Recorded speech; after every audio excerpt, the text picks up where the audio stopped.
Johnny Dollar. Bert Helfer. Johnny, Merry Christmas to you. Well, hi, Bert. Same to you. Thanks. Only what are you doing in your office on a Friday afternoon so close to the big holiday instead of out shopping? Well, I'll tell you, Johnny. Now, listen, Bert. I'm overworked, I'm tired, and I'm not taking on any investigations till after Christmas. Okay, by me.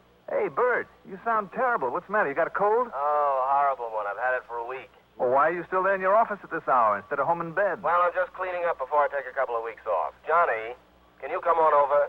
Now? Now. No. Any new assignment's going to have to wait till after the holidays. Well, sure. I mean, I would kind of like to have a few days free myself, so wait till after Christmas, will you? Well, sure, I'll be glad to, but who said anything about an assignment? Well, isn't that why you called? Not a bit of it, so come on over. You're not kidding me now, are you, Bert? I just thought you'd like to pick up the dough for that San Francisco job you did for us a couple of weeks ago. Oh. Don't tell me you're so rich you've forgotten about it. Well? I'll see you there in your office in a few minutes. Right. Only, Bert, Yeah? you're sure now that's all you really want me for? That's all, Johnny. Now, you won't try to finagle me into something, some job you just happen to think of after I get over there. Honor bright. Okay, Bert. I'm on my way.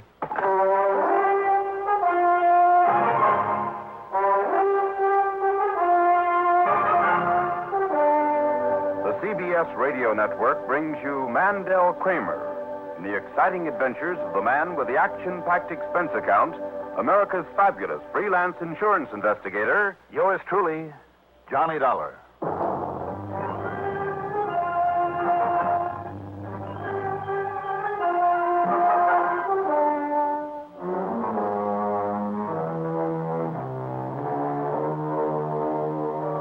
Expense account submitted by Special Investigator Johnny Dollar to Trinity Mutual Insurance Company, Hartford, Connecticut.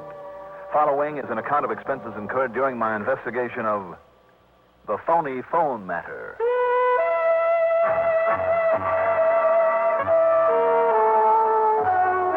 Expense account item 1. After checking out with my call service, $1.20 for a cab over to Bert Helfer's office high in the tower of the Manley building overlooking most of the city. Lo and behold, there wasn't a soul in the place except Bert himself. Most of the lights were off. The rows and rows of typewriters and calculating machines were covered and quiet. The filing cabinets neatly cleared and closed. Even the telephone switchboard off in one corner was untended, although I noticed one patch cord plugged in, the tiny light above it burning. It was Bert's line in use. Yeah. I'll take care of it just as soon as I get back here in the office again. Yeah, that'll be on Tuesday, January 2nd. Good. Thank you, and a Merry Christmas to you, too. All right, Johnny, sit down. Well, I'll say this for you, Bert. You are certainly the loyal company servant. Well, I just want to be absolutely sure everything's taken care of so they won't be calling me down there in Miami Beach to lay down my water skis and come back here before my vacation's over. Oh, I can't say I blame you. And here you are, baby. Here is the money for that San Francisco job. You want to count it? How come in cash? Don't you still have some Christmas shopping to do? Don't we all? And the banks will be closed by the time you get out of here, so... Well, I just tore up the check and pulled this out of petty cash. Well, good for you. And hooray for petty cash. I must say, though, there's nothing petty about the way you can run up an expense account. Oh, Bert. Only trouble is, with all this dough in hand, I'll probably go out and spend a lot more than I ought to. Oh, sure, on all that flock of gals you keep on the string. Jealous, Mr. Married Man? Sure I am. Only I'm not really. Don't you kid yourself, baby. One of these days you'll put on the halter, too. Fat chance. Now, here, if you'll just sign this receipt. There you are. Good. Oh, and here. I almost forgot. While you were on your way over, your telephone answering service called with this message. Oh? Yeah. Call Exmont 35770 immediately, urgent. Who is Exmont 35770? You don't know? No. Well, I'm afraid I do. Who?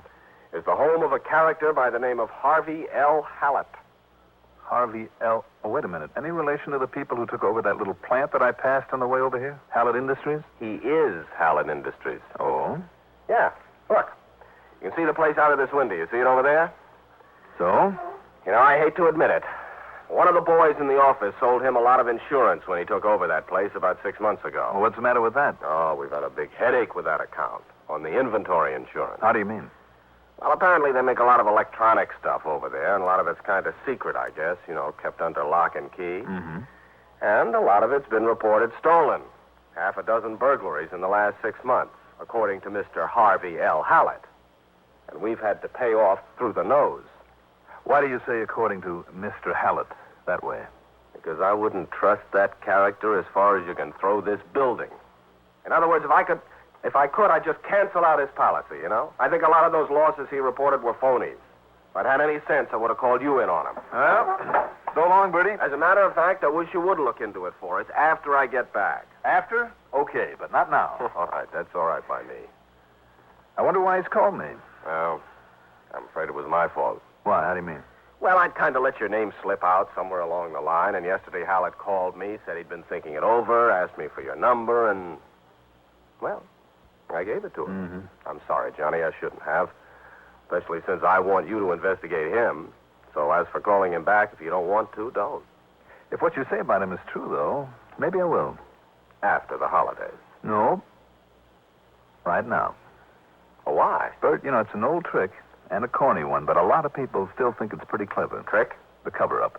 A man kills somebody or he blows his safe or he tries an embezzlement, whatever. He's the one who calls in the cops or even tells them that he thinks it might happen. So that nobody will suspect him. Of course. I never thought of that. So, if what you say is true, if he is the kind of guy you seem to think he is, if he's back of his own burglaries on which he has collected a lot of nice insurance money... Oh, I'd bet on it. And if he's planning another such caper... Sure he is. Johnny, I think you've got something there. On the other hand, though, Bert, if he's clean, if he really does want to help... Oh, that I doubt.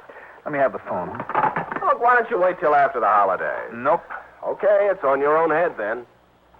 This is home telephone number, did you say? Yeah, the factory is a Weatherby number. Weatherby something.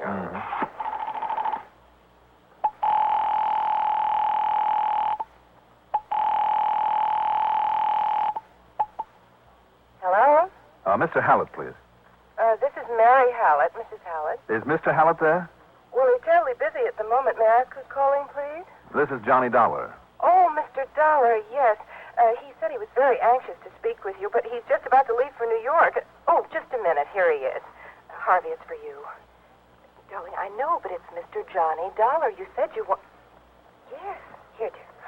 Dollar, this is Harvey Hallett. Yes, Mr. Hallett. Merry Christmas and all that. And listen, I'm very anxious to see you and to talk to you. Well, whenever you I've find had some problems over at my electronics plant, but I have to leave now immediately. Well, if it's Can I good- call you on Tuesday? Oh, sure. On Tuesday morning at, say, about... Yes, I know, dear, I know. Dollar, I'm sorry, but I have to hang up. I'll call you on Tuesday. Well, look, Mr... Hello? Hello? Well, that's what I call a man in a hurry. Yeah, I could hear him. Something about going to New York, he said. Or, his wife did, anyway. Where does he live, Bert? Anywhere near that little plant of his? Are you kidding? With an Exmont number? No, he lives a mile, maybe a mile. Holy smoke. What's that? Or some kind of explosion, it sounded like. Johnny, look. Look out the window, right over there. Whew. Holy smoke is right. I see.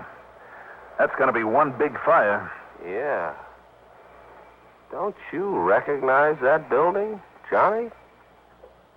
Oh, you're right, Bert. Hallett Industries.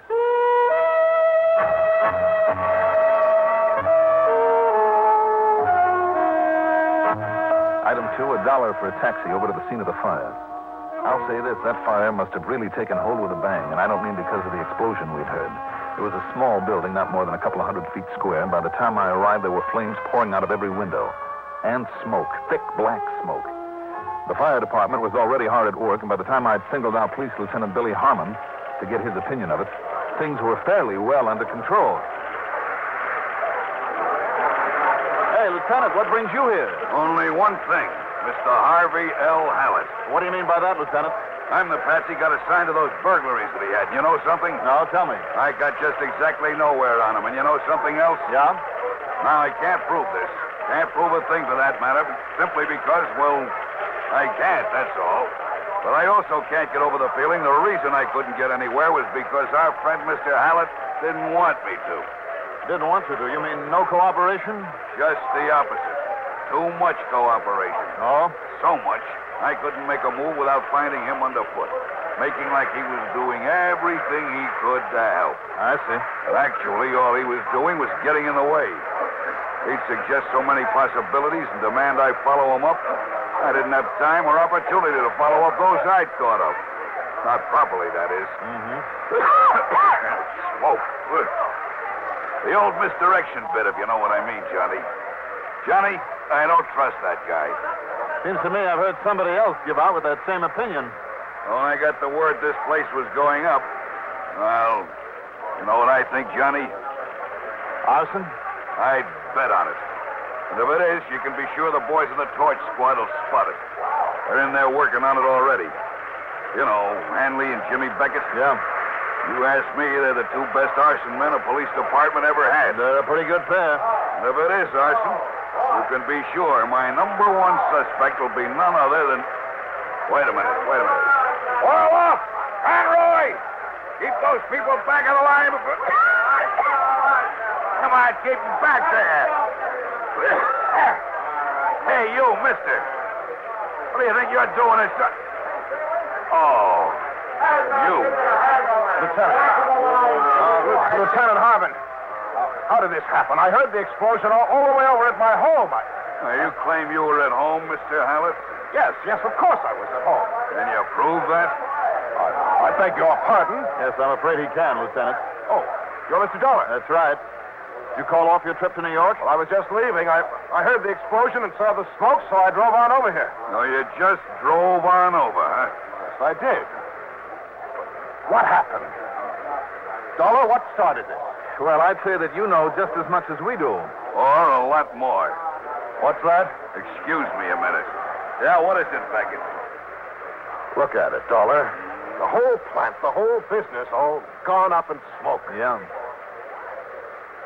Pretty well insured, though, isn't it? Huh? You think that money can make up for all the time and work and worry that went into it? All gone up in smoke. Mr. Dollar. Yeah. The color of that smoke. That was the first thing I noticed, Mr. Hallett. The smell. The odor. Yes, I know. The storeroom. It's full of solvents. Highly volatile solvents. You think that caused the explosion? It must have. But how? The storage arrangement was approved by this very fire department. It was like a vault. There was no way that any heat could get into it. Well, you think then that maybe somebody did, But how? It was always locked. Wasn't there supposed to be a watchman on duty? Of course. Oh, Ben Matthews. That Dollar, if he was anywhere near that explosion when it occurred. Oh, no. In other words, if it was arson by somebody the watchman may have seen. Arson? I said if. And if that watchman did see anybody around. Arson, all right, Dollar. Boys are sure of it. They are, Lieutenant? I can't believe it.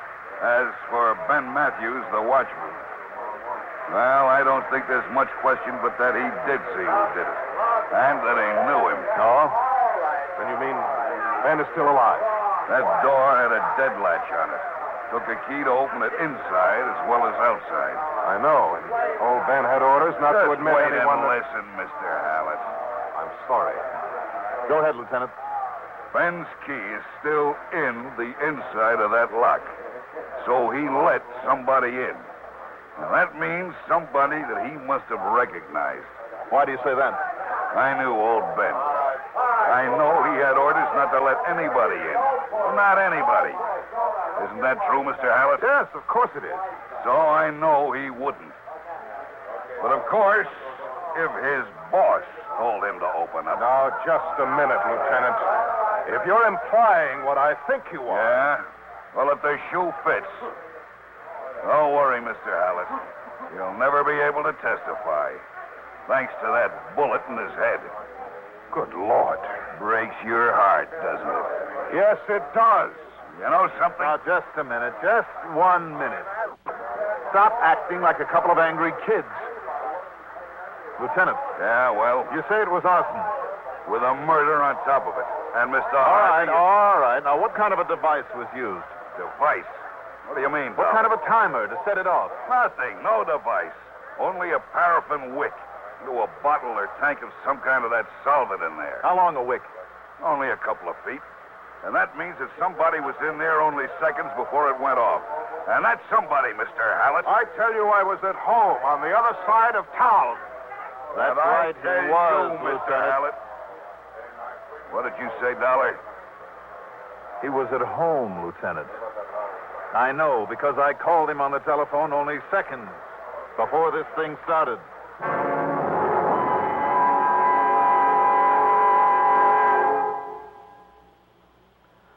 This period between Thanksgiving and Christmas is a happy one as we busy ourselves with rounds of shopping and parties. But for hundreds of thousands of families abroad, it's like any other time of the year, a time of hunger. So why not share your holiday joy with one or more of the less fortunate families? Send them Care food packages. They cost only $1 apiece and contain enough food to supplement family rations for a whole month. So send your dollars to Care, New York, 16, New York.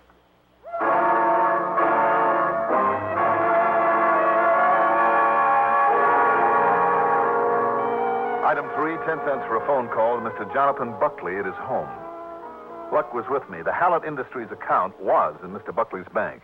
But now, look here, Johnny. You know very well I can't tell you that. Such matters are completely confidential between a banker and his client. Even though arson is involved, Mr. Buckley? Even though, Johnny. And a murder? Murder? That's right. Well? What if I were simply to say that, in spite of all the money originally transferred from his New York bank, that Hallett's financial condition is pretty bad? Oh? Would that be of any help, Johnny? It certainly would. Thanks.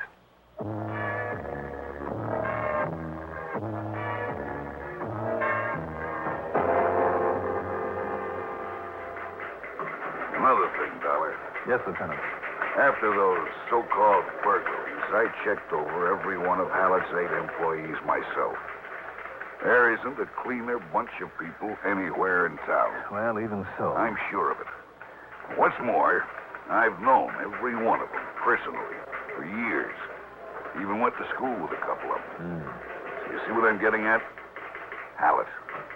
Hallett is the only one we don't really know about. Where'd he come from, Lieutenant? Who knows? You think he'd tell us? The truth, that is? Oh, wait a minute. Mr. Buckley, the banker. What's he got to do with it? Funds transferred, he said, from... Hey, you want to treat me to a call to New York?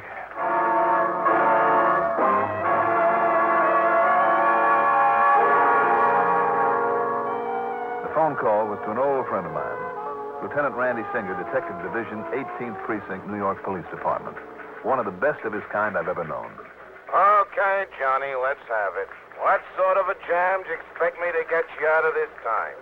And what you doing down here in New York? I'm not. I'm up here in Hartford. Now, listen. Oh, I get it. You need an excuse to pad out that fancy expense account of yours, huh? To impress somebody. So Randy. you're running up a phone bill. Randy. Oh, go ahead, Johnny. Talk it up.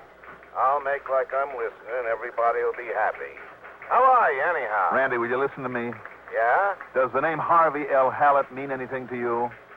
Harrison Peterson. What? You heard me. Oh, come on. Make sense, will you?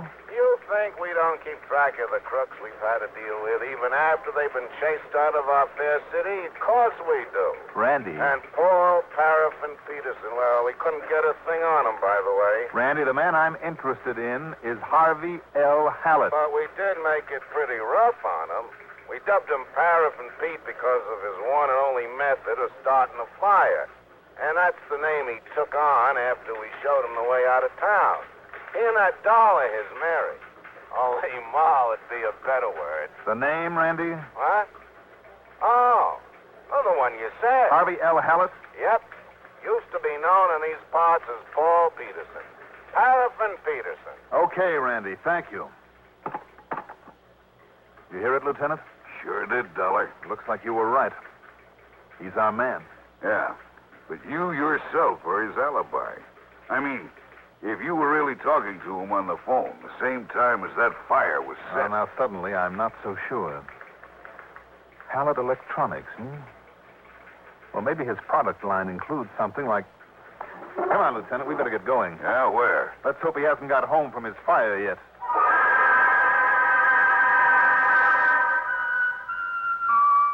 When we got there, Hallett was just walking into his front door, which means he didn't have time to put away the device that his wife, Mary, had been careless enough to leave sitting on a table not more than 2 feet away from the telephone. Now, just a minute, Mr. Dollar. What... Yes, Hallett? You mind telling me why you two have bulled your way in here this way? Lieutenant, will you please stop fooling around with our tape recorder until I find out what this is all about? If it's the music you want, I'll put on the radio. There's nothing on that tape but a lot of noise from a party we had. Dollar, I asked you a question. Are you ready, Lieutenant? All set. All right, I'll turn it on. Oh, just a minute. Hold it, Hallett. You pull that electric plug, and I just might pull this trigger. This is ridiculous. Well, we'll see. There's nothing on that tape, I tell you. There's nothing on it. Harvey Hallett. Merry Christmas and all that, and listen now. I'm very anxious to see you and talk to you about some problems over at my electronics plant. But I have to leave now immediately. Well, I must... Can I call you on Tuesday? On Tuesday morning, to say about, Yes, I know, dear, I know. Dollar, I'm sorry, but I have to hang up. I'll call you on Tuesday. So, Johnny? That's right, Lieutenant. Pre-recorded here before he left to set the fire. So when I called in answer to his urgent message, all his wife had to do was hold the phone over next to this tape machine. No wonder I couldn't get a word in edgewise. Then, as soon as I hung up, she called him at the plant to go ahead. Any comment, Mr. Hallett?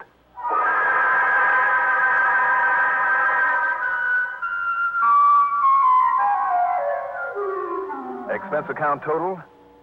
Forget it. I'd rather take this time to wish you, all of you, wherever you are, a very Merry Christmas. And that's from the heart. Yours truly, Johnny Dollar.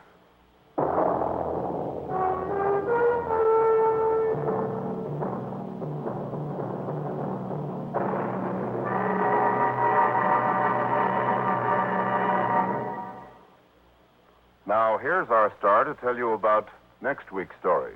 Next week? Well, next week, there won't be any case. But I think you'll want to be here anyway. Next week at this time, you'll be hearing our annual Christmas Eve Sing with Bing.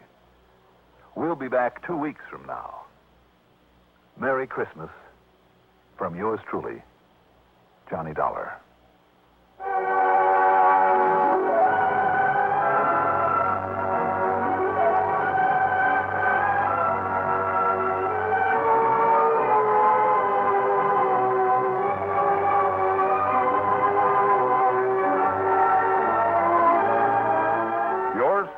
Johnny Dollar is written by Jack Johnstone, produced and directed by Bruno Zerato Jr., music supervision by Ethel Huber.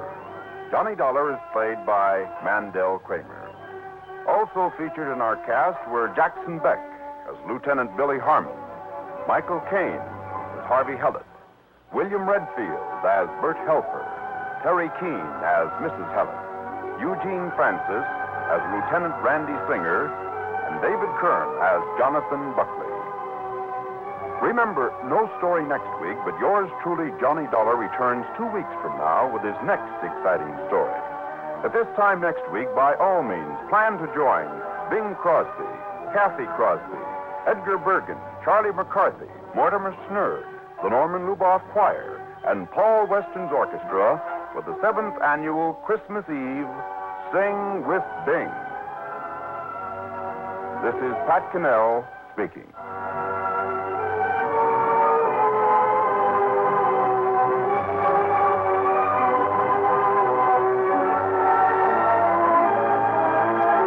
The stars shed their inhibitions on Arthur Godfrey time weekdays on the CBS Radio Network. You've been listening to the OTR Gold Network. Find more classic radio at otrgold.com.